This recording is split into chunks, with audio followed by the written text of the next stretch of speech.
আবু সাঈদ খুদরি রাদিয়াল্লাহু তাআলা থেকে বর্ণিত, তিনি বলেছেন, কোন বান্দা যখন তার গুনাহের কারণে, অপরাধের কারণে রাতের অন্ধকারে যখন পৃথিবীর সমস্ত মানুষ ঘুমিয়ে যায়, পৃথিবীর যখন সমস্ত মানুষগুলি ঘুমিয়ে যায়, ওই সময় কোনো বান্দা যদি আল্লাহর দরবারে ক্রন্দন করে, চোখের পানি ছেড়ে দেয়, অনুশোচনা করে, রব্বুল আলামিন তার তওবা এমনভাবে গ্রহণ করেন আর তাকে জাহান্নামে যাওয়ার জন্য এতটাই অসম্ভব করে ফেলেন, যেভাবে কোনো গাভীর দুধ দহন করার পরে সেই দুধ তার বাটের মধ্যে ফিরিয়ে দেওয়া, ঘুরিয়ে দেওয়া, প্রবেশ করিয়ে দেওয়া যেমন অসম্ভব, আমার ওই তওবাকৃত ক্রন্দনরত বান্দার জন্য জাহান্নামে যাওয়া ঠিক ততটাই অসম্ভব।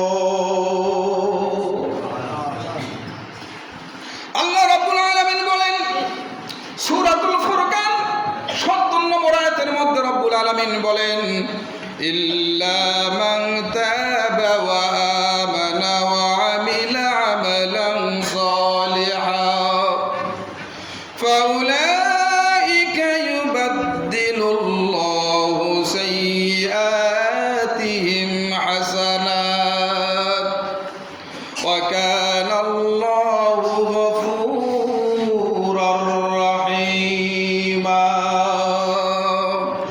রব্বুল আলামিন বলেন, আমার বান্দা যখন পাপ করার কারণে, গুনাহ করার কারণে যখন আমার কাছে ফিরে আসে, আমার কাছে তওবা করে, আমি রব্বুল আলামিন তাকে শুধু মাফ করে দেই না, তাকে শুধু ক্ষমা করে দেই না, আমি রব্বুল আলামিন তার জীবনের সমস্ত পাপ কাজগুলি, অন্যায়গুলি, গুনাহগুলি নেকি দ্বারা পরিবর্তন করে দিয়ে দেয়।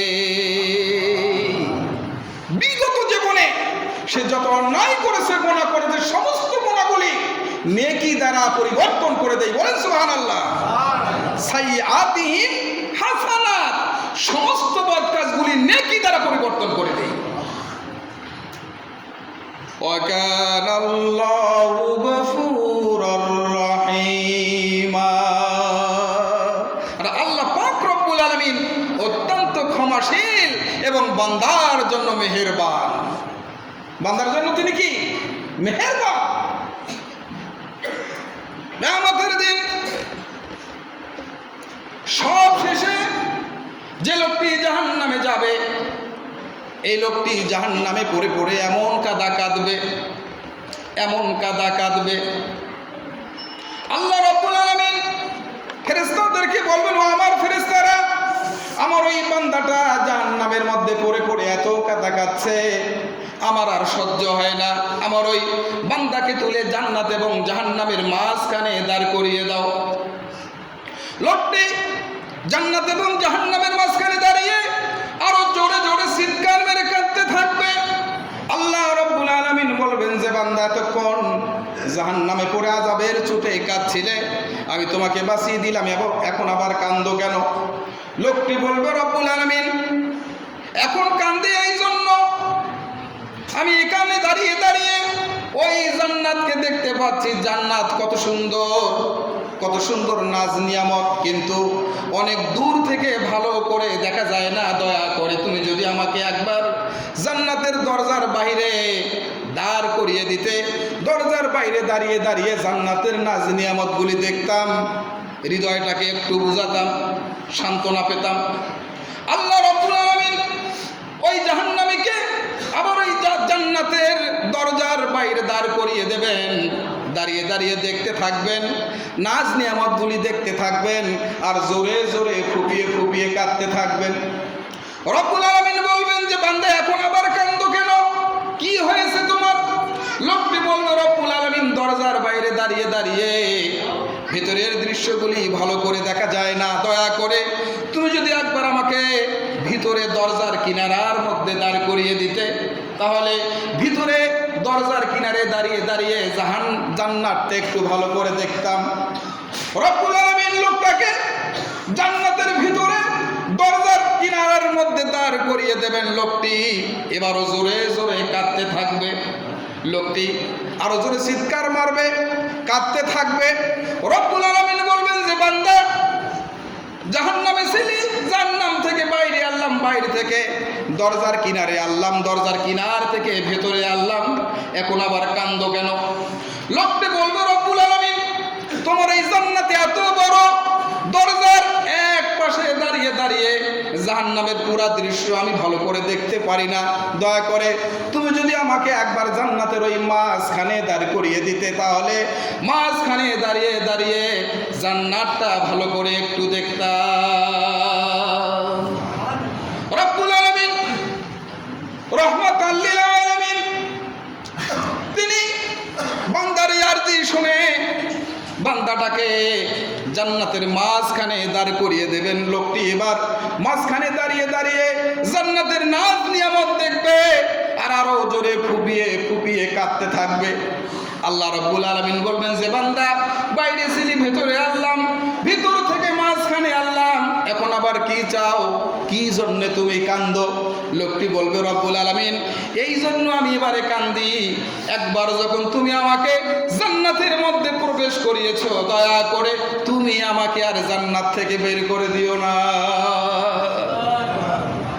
আল্লাহ রাব্বুল আলামিন বলবেন যে বান্দা তোমার এই জান্নাতটা খুব বেশি পছন্দ হয়েছে নাকি?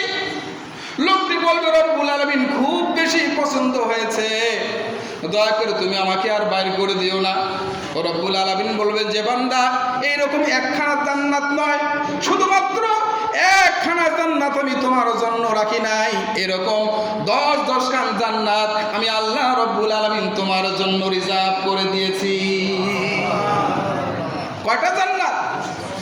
আল্লাহর দয়া দেখেছেন, সবার শেষে যে ব্যক্তি জান্নাত থেকে বের হবে সেও 10টা জান্নাত পাবে, এক একটি জান্নাত এই পৃথিবীর সমান। মাথায় ঢোকে? সুবহানাল্লাহ তো বলতেই পারেন না আপনারা, কবে বলবেন?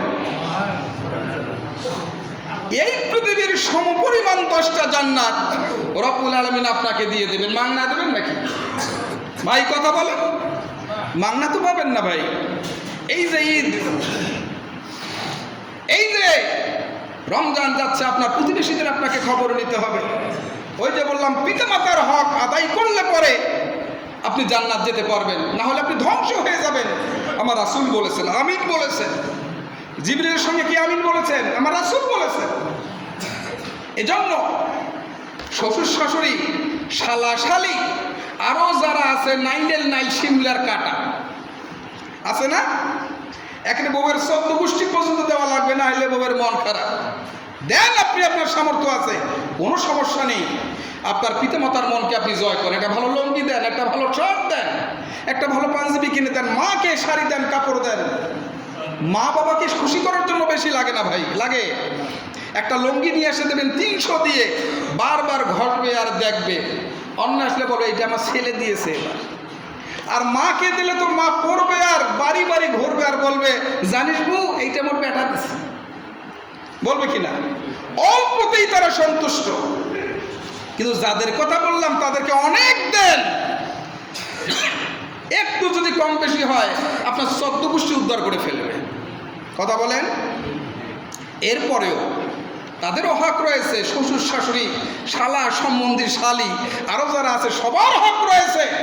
সবার আগে আপনার পিতামাতা, আপনার ভাই বোন, আপনার নিকটতম যে আত্মীয় স্বজন আছে তাদের হক আপনি আদায় করেন। করবো তো ইনশাআল্লাহ, করবো তো ইনশাআল্লাহ। এদের দিন আপনি যেভাবে আনন্দ উৎসব করবেন, আপনার সঙ্গে তারাও যেন আনন্দ উদ্বেলিত হতে পারে, এই চেষ্টা প্রচেষ্টা আমাদের থাকতে হবে, হবে না? আমাদের সকলের এই চেষ্টা থাকতে হবে।